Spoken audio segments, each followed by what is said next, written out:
Good morning. Welcome.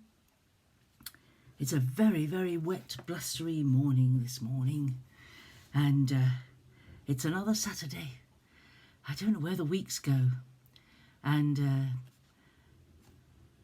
we face quite a while of being in lockdown, so I hope you'll join me each morning as I just have a thought which I hope has come from the Lord to encourage you and strengthen you for today.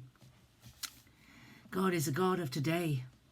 He's a God who looks after the past and looks after the future, but he's present with us in the day today. How lovely.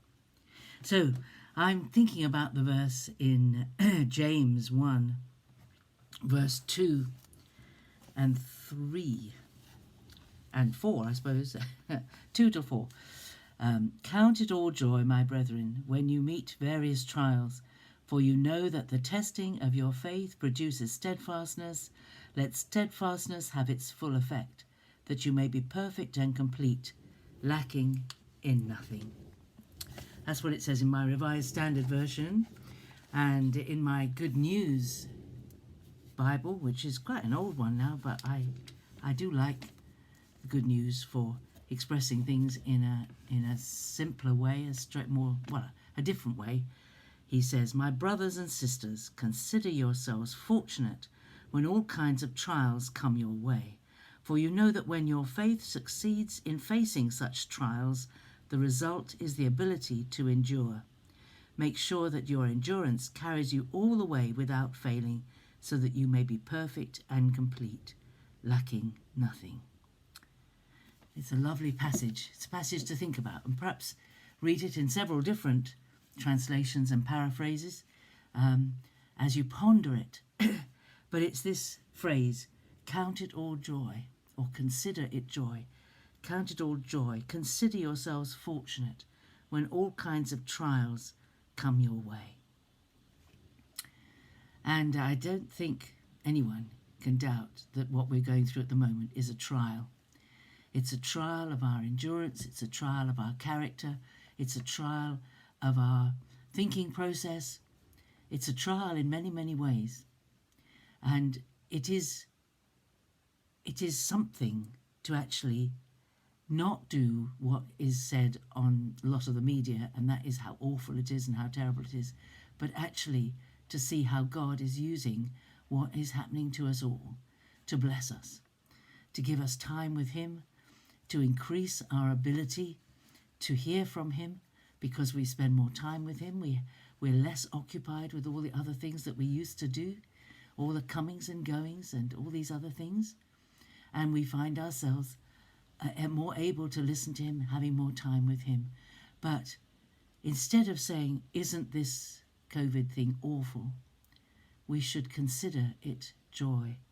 Consider yourself fortunate when all kinds of trials come your way. Consider yourself fortunate, because everything that we face builds character. You cannot grow. The fruit of the Spirit grows.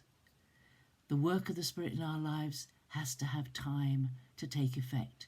We do not instantly become like Jesus. We grow, and we grow as our organism, our plant, as it were. If you think of yourselves as like a plant, as you grow and as the wind blows on you, and you think of a plant in the garden, and as it has something, perhaps a clematis, something to climb up, it takes hold and it grows and it climbs, and every single plant is slightly different in the way that it grows and the way that its roots develop. But God has given us the ability to grow, and the Holy Spirit, given a chance to develop his work in our lives, will produce fruit naturally. But it's all in how we think about things. The idea of counting it all joy often makes me think of a bookkeeper with 2 pages, the debit and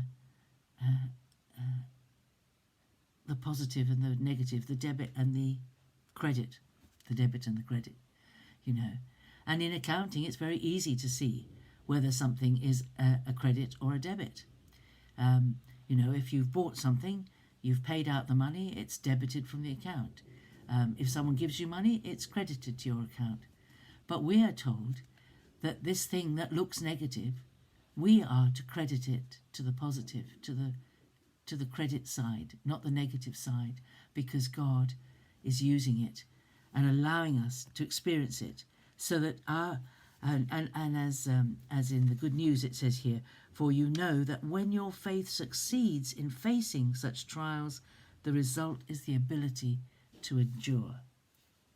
The testing of your faith produces steadfastness, that as we face difficulties, our faith is exercised. It's like a faith gym, an exercise of our faith.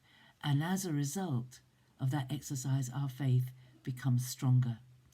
And our faith produces this wonderful quality of endurance, that we don't give up, that we're able to keep going, pressing on through, learning every day how to live in the face of the trials that come our way. So, consider yourself fortunate. Count it all joy, my brothers and sisters, when you face various trials. Have a great day. I look forward to seeing you tomorrow. Bye-bye.